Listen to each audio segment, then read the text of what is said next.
Izaki Gardenak taldea Iruñeko kantu eta hitza zikloan izango da, bere zuzeneko proposamena oholtzara eramanez.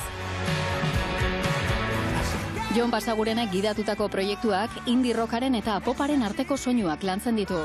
Hitzen zehaztasunari arreta berezia eskainiz.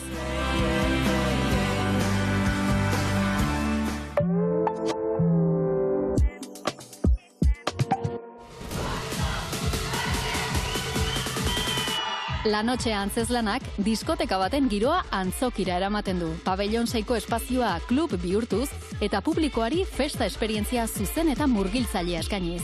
Juana Lorren zuzendaritzapean, gaztetalde baten emozio ibilbidea eta udaberriaren hasierako gau magiko bat agertokian gurutzatzen dira, zuzeneko dantza eta irudi lengoaia berritzailearekin.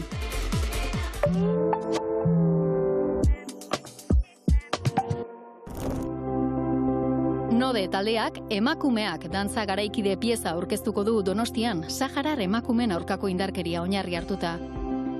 Bi emakume eszenan, elkarrekin inposatutako bidaia bortitz bati aurreginez, erresistentzia eta askatasunerako bidea irudikatzen dute.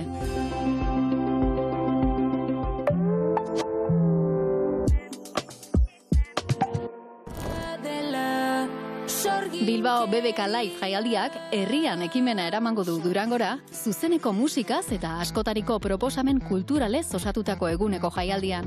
Besteak beste, Eider Saezek pop garaikidean oinarritutako proposamen intimista eskainiko du, eta Kilikik bere ikuspegi esperimental eta moldakorra erakutsiko du.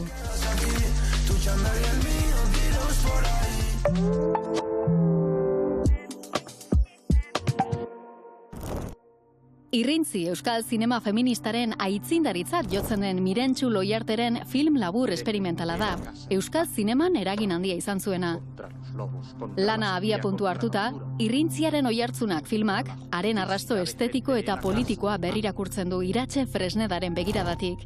Iraganaren eta gaur egungo ikusentzunezkoen arteko loturak aztertuz. Euskal zinema zikloaren barruan proiektatuko dira bi filmak Gasteizen. Kulturplanik onenak EITB-ren eskutik.